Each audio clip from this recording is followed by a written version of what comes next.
انا لحد النهارده ندمان اني دخلت المكان ده.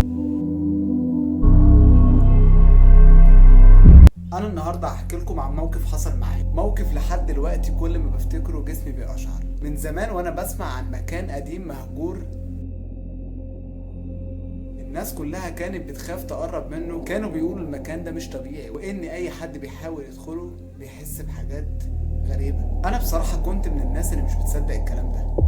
كنت دايما بقول ان اغلب الحكايات دي مبالغ فيها، لحد ما جه اليوم اللي رحت فيه بنفسي وقلت اشوف الحقيقة. خدت الكاميرا بتاعتي ورحت هناك، واول ما وصلت قدام الباب حسيت بحاجة غريبة. المكان كان هادي بشكل يخوف، مفيش صوت عربيات، مفيش ناس، حتى صوت الهواء كان مختلف. وقفت قدام الباب شوية وجالي احساس اني ارجع، بس قلت لنفسي انا جيت لحد هنا لازم اعرف الحقيقة. فتحت الباب ودخلت، واول ما دخلت حسيت ان الجو اتغير، حسيت ان درجة الحرارة نزلت فجأة. بدأت امشي جوه المكان، وكل خطوة مني كانت بتطلع صوت عالي جدا بسبب الهدوء اللي حواليا. وانا ماشي لقيت حاجات قديمة مرمية، صور، كتب، وحاجات شكلها من سنين طويلة. في الوقت ده بدأت احس اني مش لوحدي. عارفين احساس انك حاسس ان في حد بيراقبك؟ بالظبط ده اللي حصل.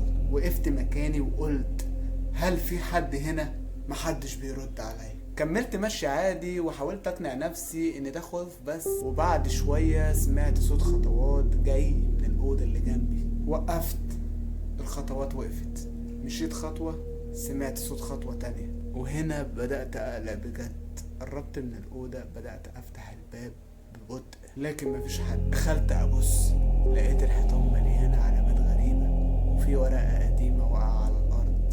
مسكت الورقة ولقيت مكتوب عليها اللي يدخل هنا مش بيخرج زي ما دخل. في اللحظة دي حسيت بقشعريرة، قلت خلاص كفاية، لازم امشي من هنا. انا راجع ناحية الباب حصلت حاجة خلتني اتجمد مكاني. سمعت صوت بيناديني باسمي.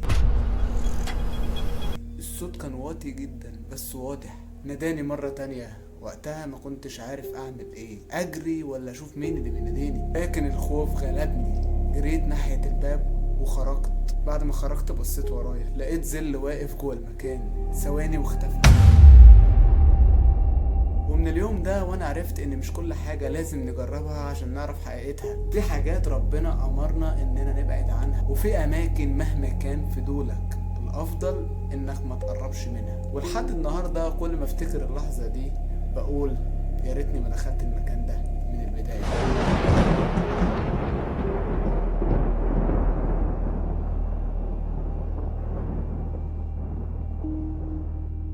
يا رب تكون القصة عجبتكم. ما تنسوش لايك، شير، تفعيل الجرس. اخربوا الدنيا بقى، والسلام.